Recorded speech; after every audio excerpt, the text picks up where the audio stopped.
കൃഷിക്കാർ സ്വന്തം നിലയ്ക്ക് ജൈവ വളങ്ങളിൽ ആശ്രയിക്കുന്ന ഒരു വലിയ രീതി ഉണ്ടായിരുന്നു. ചവറ്, ചാണകം, അങ്ങനെയുള്ള എരിയില ഇതൊന്ന് ഗണ്യമായിട്ട് കുറഞ്ഞു പോയിരിക്കുകയാണ്. അപ്പോൾ ജൈവവളങ്ങൾ ഉപയോഗിക്കുന്നതിൻ്റെ ഗുണഫലങ്ങൾ നമുക്കറിയാം. അതുകൊണ്ട് ജൈവ വളങ്ങൾ ഉൽപ്പാദനത്തെ പ്രോത്സാഹിപ്പിക്കാൻ ഗവൺമെൻറ് എന്തൊക്കെ നടപടികൾ സ്വീകരിക്കും? കാലങ്ങളായി നമ്മൾ ഉപയോഗിച്ചുകൊണ്ടിരുന്നൊരു കാര്യം, നമ്മുടെ ഈ ചാണകവും പച്ചിലവളവും ചാരവും എല്ലാം ഉപയോഗിച്ച് കൃഷി ചെയ്യുന്ന രീതിയായിരുന്നു ഉണ്ടായിരുന്നത്. നമ്മൾ പൊട്ടാഷിൻ്റെ കുറവെന്ന് പറയുമ്പോൾ ചാരം ഉപയോഗിച്ചുകൊണ്ടാണ് ഒരു കാലത്ത് പരമ്പരാഗതമായി കൃഷി ചെയ്തിരുന്ന കർഷകർ ആ പോരായ്മകളെല്ലാം നികത്തിയിരുന്നില്ല. രാസവളത്തിൻ്റെ ഒരു വരവോടുകൂടി നമുക്ക് ഹരിത വിപ്ലവത്തെ തുടർന്ന് കൂടുതൽ ഉൽപ്പാദനം എന്നതിലേക്ക് എത്തുമ്പോൾ നമ്മുടെ നാട്ടിലേക്ക് രാസവളത്തിൻ്റെ വലിയ ഉപയോഗത്തിലേക്ക് നമ്മളെത്തി. രാസവളം ഇല്ലാണ്ട് കൃഷി ചെയ്യാൻ പറ്റുകയില്ല എന്നൊരു ചിന്തയിലേക്ക് നാട് എത്തുന്ന തരത്തിലേക്ക് എത്തി.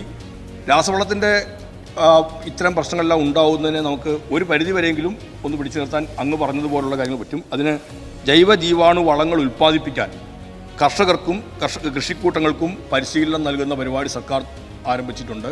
കൃഷിക്കൂട്ടങ്ങളുടെ നേതൃത്വത്തിൽ ഇത്തരം വളങ്ങൾ ഉൽപ്പാദിപ്പിക്കുന്ന സംവിധാനം ആരംഭിച്ചിട്ടുണ്ട്. എല്ലാം ചിലപ്പോൾ ഉൽപ്പാദിപ്പിക്കാൻ പറ്റുകയില്ലായിരിക്കാം, പക്ഷേ എന്നാൽ സാധ്യമായിടത്തോളം ഇത്തരം വളങ്ങൾ ഉൽപ്പാദിപ്പിക്കുന്നതിനുള്ള സംവിധാനം ഒരുക്കിയിട്ടുണ്ട്. അതിനുള്ള പ്രോത്സാഹനവും പിന്തുണയും സംസ്ഥാന സർക്കാർ നൽകുന്നതും ആയിരിക്കും. കൃഷി വകുപ്പിൻ്റെ നേതൃത്വത്തിലുള്ള ലാബുകളിൽ അതിൻ്റെ ഗുണമേന്മയും പരിശോധിക്കാൻ സംവിധാനം ഏർപ്പെടുത്തിയിട്ടുണ്ട്. മെച്ചപ്പെട്ട ഇത്തരം വളങ്ങൾ, ജൈവ ജീവാണു വളങ്ങൾ കർഷകർക്ക് എത്തിക്കുന്നതിനുള്ള ഇടപെടലുകളും സർക്കാർ നടത്തുന്നുണ്ട്.